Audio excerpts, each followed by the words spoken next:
if you're not faithful with the very first thing God gives you, then you can't expect to build on top of that, mining, manufacturing, industry, trade, art, culture, all those other things. If you don't know where your next meal is coming from, you're not really at liberty to do that.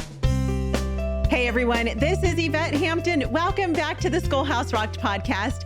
I have a new guest on this week, and you guys are going to be so excited and blown away and encouraged. I mean, we always try to bring the best guests that we can. And actually, I shouldn't say we bring them. The Lord brings them to us. I mean, truly, honestly, it really amazes us, the people that the Lord puts in our path. A few months ago, I don't know if you remember, we did an episode with my good friend, Jacqueline Head. And she, a few months ago, she sent me a text message and she said, you really need to get this guy, Noah Sanders, on your podcast. He's a homesteader, he's a farmer, and he does it all from a biblical worldview and talks about homesteading and farming.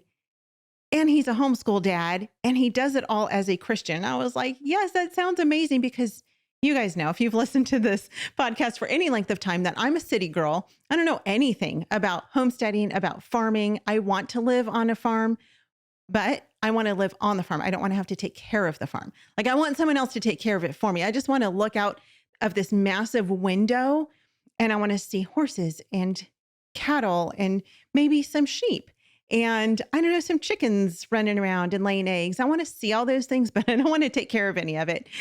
And I just think God's creation is absolutely amazing. So we're going to talk about God's creation this week. We're going to talk about homesteading. We're going to talk about farming and how we can incorporate these things into our homeschool and into our families, even if we are not farmers or homesteaders by trade, as our guest Noah is.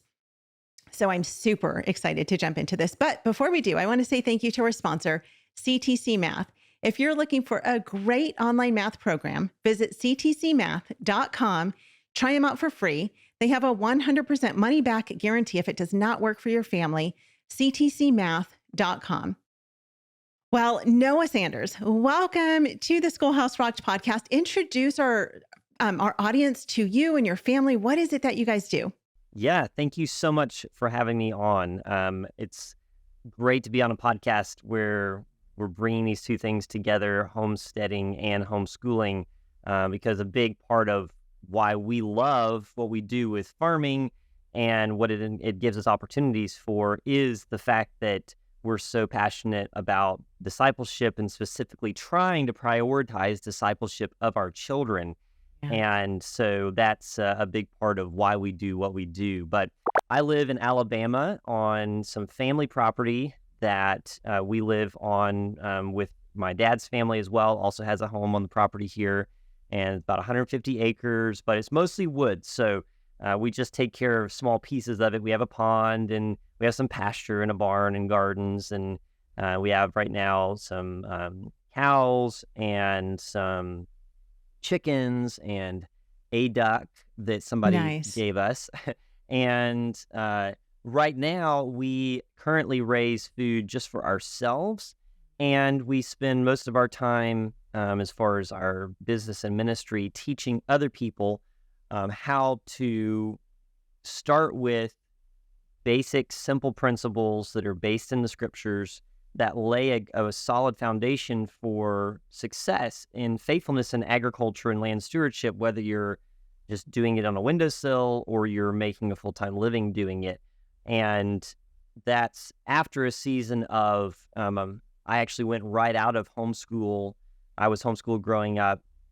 And a big part of why I went into homesteading or into farming actually was because I loved the lifestyle of learning together as a family. I loved being able to work with my dad on projects around the house. He did a computer software job where he had to go away each day. I just remember, man, someday it would be awesome if I could like do something where we could do kind of what we do on the weekend with dad every week, all day long, and so that was I was always looking, what's some kind of job that I could do that would allow me to, that would allow for multiple generations participating alongside of each other, where that kind of, as you walk along the way, relationship for discipleship could happen. So that's why I kind of got into that. And also agriculture is one of those areas today that has a lot of problems with it. Yeah. Unfortunately, there's very few people going into agriculture. Many people discouraged me from going into agriculture as a young person,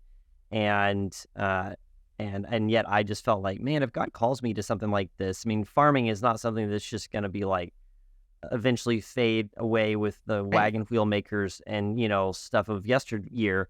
That we're going to always have to eat. So Sure. I felt like that was something that we really could do. So for 13 years, we made our living doing small scale vegetable production, egg production, chicken production, all from like an Wow. organic or beyond organic kind of approach, and sold those to people that we knew in our community. And that provided not only a lot of opportunities for us to serve, us to find ways to reflect our faith in the way we approached agriculture, because there are a lot of controversies in how the right way to do farming and treat animals and stuff.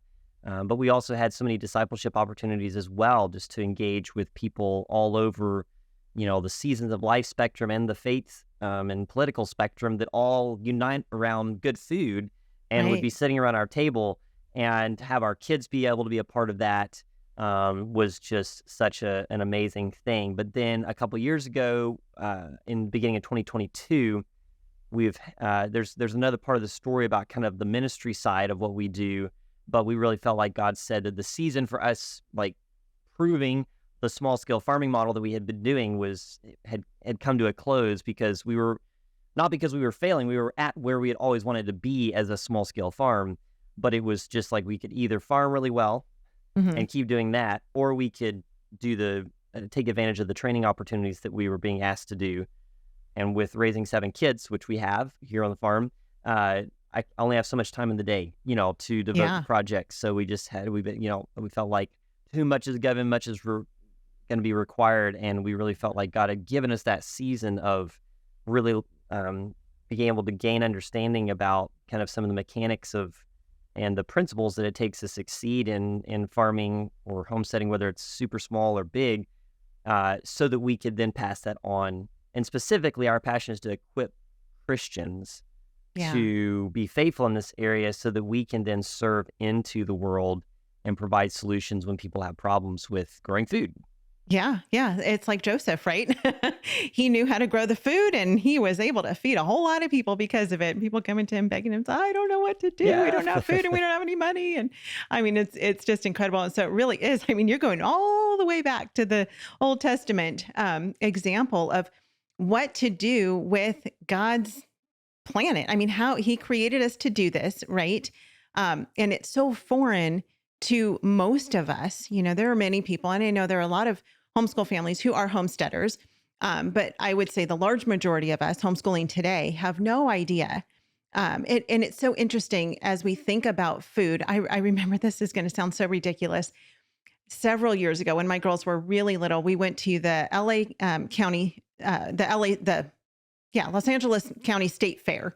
And it was super fun. And they had this whole section there for the kids where it was these like areas that were sectioned out, and it started with the farm, and they got to do pretend, but they got to put pretend seeds in the ground, and then they watered them, and then they harvested them, and then they took them to the buyer, and then they took them to the grocery store, and then they went into the grocery store and they had these little carts and they got to go grocery shopping. And I had never, probably even at that point in my life, like I know intellectually that, okay, obviously apples don't grow on the, cart in the grocery store. But I had never really put together all of those things that, well, they don't just appear here. Somebody has to actually farm them, right? To make them come about. And it goes, of course, all the way back to creation, which is absolutely amazing how God created everything for us. But it's so foreign to so many of us, and we don't think about the process that people go through in order to bring us the food that we have. Yeah. And so I love that you are doing what you're doing, that you're going out and teaching people how to do this. And you talked about you mentioned that there are a lot of problems with agriculture. I want to talk about that just in a minute, because I want to know, like, what are the problems that are going on with agriculture that we need to be aware of? But let's take a quick break. We'll be right back. We want to thank all of our sponsors for making this show possible: BJU Press Homeschool, CTC Math, Apologia, and IEW. Without them, we wouldn't be able to do this. Visit the show notes for links to these great companies and thank them for supporting the Schoolhouse Rocked podcast. We are back with Noah. Before the break, we were talking about that there are issues, there are problems with agriculture. And I think oftentimes those are man-made problems. Probably most of the time they're man-made problems because as sinful human beings, we tend to oftentimes mess up what God created in perfection. So talk through some of those with us. What are some of the things that we maybe need to be aware of?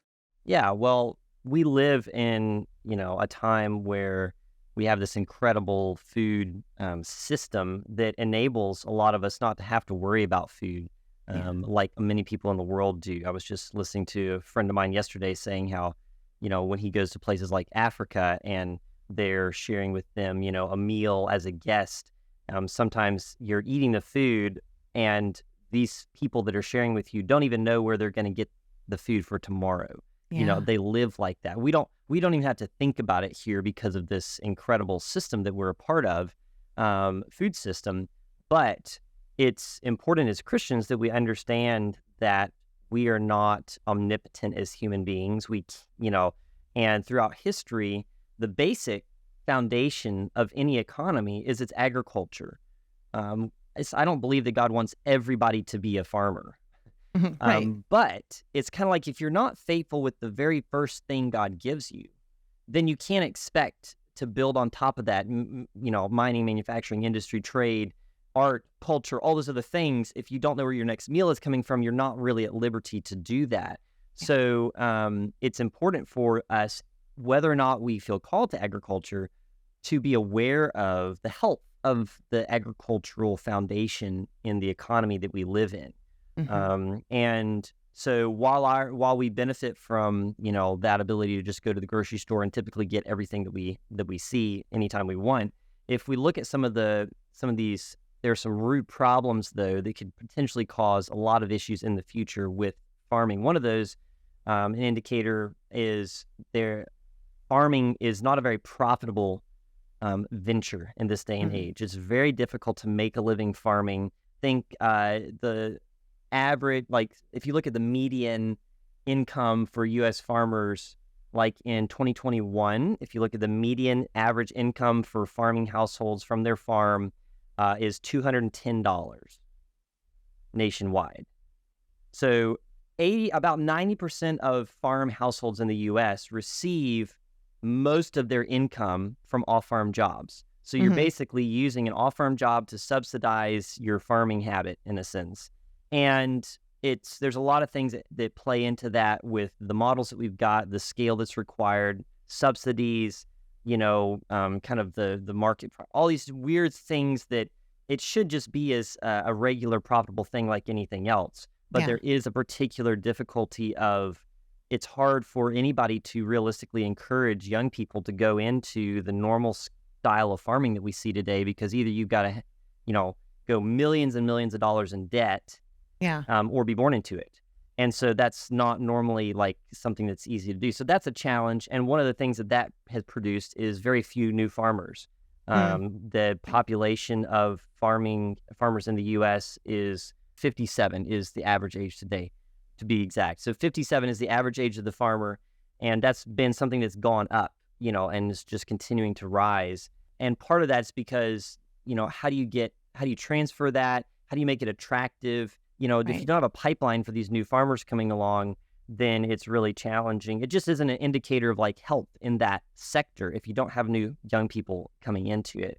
Right. And then we have very, amazing complex food systems and GPS tractors and all that kind of cool stuff. But when we saw with some of the disruptions in COVID, our farms in the U.S. are not the resilient, self-sustaining operations that they used to be, where we're using the manure from the cows to fertilize the crops and the grass from the farm to feed the cows, and this kind of at least localized input and system and dependency. And now it's well, if there's some kind of disruption, whether it's the Ukrainian war or if things, embargoes from Russia on, fertilizer or whatever, it impacts the price of stuff locally in your community, which is it's much more dependent on things that are outside of our control, which is not really where you want your food Right. being, because we can do without like imported luxury goods or Mhm. conveniences, but we can't do without the things that we need for survival. And Yeah. so we have this fragile, centralized production.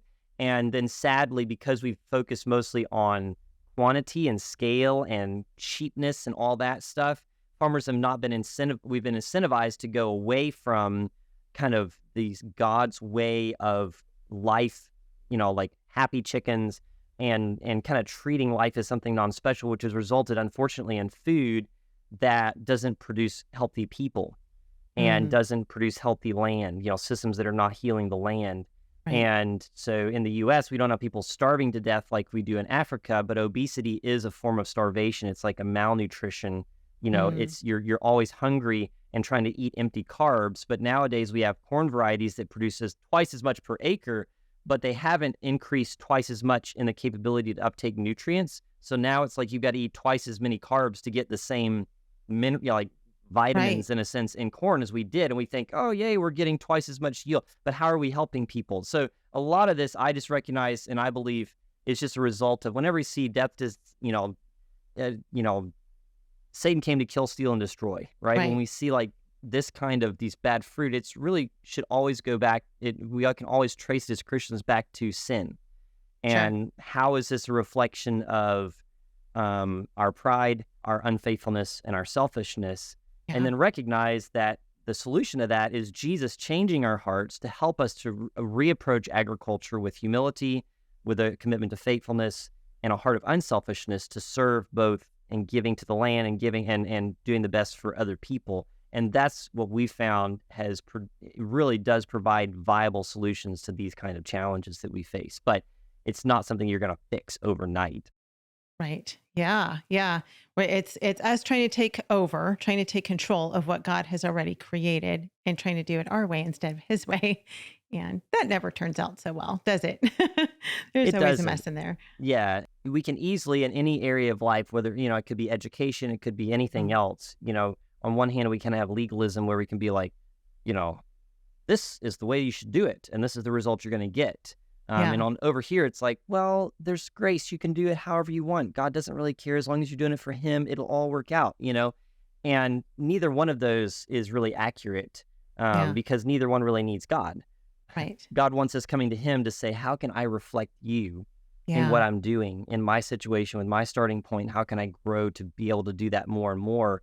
Yeah. And there's a humility that's required for that we can't just like say, I've got the formula and everybody else should do this. And then that'll fix their problems. Yeah. Typically that ends up in pretty miserable failure if you take that Yeah. kind of approach, and divisiveness too. Yeah. Yeah. Could you imagine living in the Garden of Eden? And how perfect and beautiful it must have been, and how wonderful the food must have been, and everything was perfection at that time. I can't wait to get to heaven and have that all over again, and won't mess it up there. So we're out of time, but we're going to come back Wednesday. We're going to talk more about this. We're going to talk about homesteading and what that really looks like for us, and how we can even use that to point people and point our kids to Jesus. So Noah, where can people find out more about you and your ministry and all that you have going on? Yeah, if they go to redeemingthedirt.com, redeemingthedirt.com, they can find links to all of our resources there. All right. We will put that link in the show notes. Thank you guys so much for listening. Make sure to stay tuned to the very end to hear a clip of what's coming up next on the podcast. Thank you guys for listening. If you've not been to our website, schoolhouserocked.com, go there and just peruse around it. Check it out. There's lots and lots of stuff. We've got the movie that you can stream for free. We have our other podcasts that you can listen to. We've got our store up there with all kinds of fun stuff in the store. You can donate there. There's lots of fun stuff. If you're bored and you don't know what to do, go to schoolhouserocked.com and check it out. Have a great rest of your day. We'll see you back here on Wednesday. Bye. Education is discipleship, and this is something I didn't understand until I was probably 3 years into homeschooling. The Bible teaches us in Luke 6:40 that when a student is fully trained, he will be like his teacher. And as we look around the culture right now, I think it begs the question, who is teaching our children? Who is teaching our children, and what are they teaching our children? And to me, the primary benefit of having my children home with me is I am able to impart my worldview to my children. Whenever you deal with life, there's an ethical, moral dimension that comes to play that isn't necessarily there when you're just dealing with metal or something that's a non-living, entity. And so what it means is that like your perspective and your worldview on life, the origin of life, the value of life, whether there's purpose and design in life and all that impacts the way that you make decisions about how to manage that life.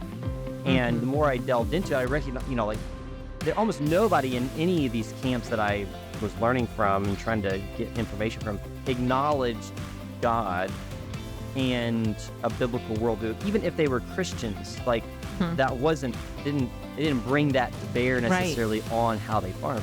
So I began to realize that like the industrial kind of model that I grew up around was much more, man and science had all the answers. We have a problem, we can figure it out, we can fix it, we can, coerce it somehow through science to do whatever we want it to do, and technology and all that. And we value production and efficiency and minimal cost is like, that's how we measure success. And I know this hand over here, we had, nature, and it is something that's so special, the environmental approach, where we kind of like worship nature. It has all the answers. Mother Nature is like, we want to respect and honor her, and we don't want to mess up the way that nature works, and we want to value sustainability and, all minimal impact and all those kind of things. And so I was like, well, one's kind of like looking to man for all the solutions. One is looking to nature for all the solutions. I believe that God has the solution.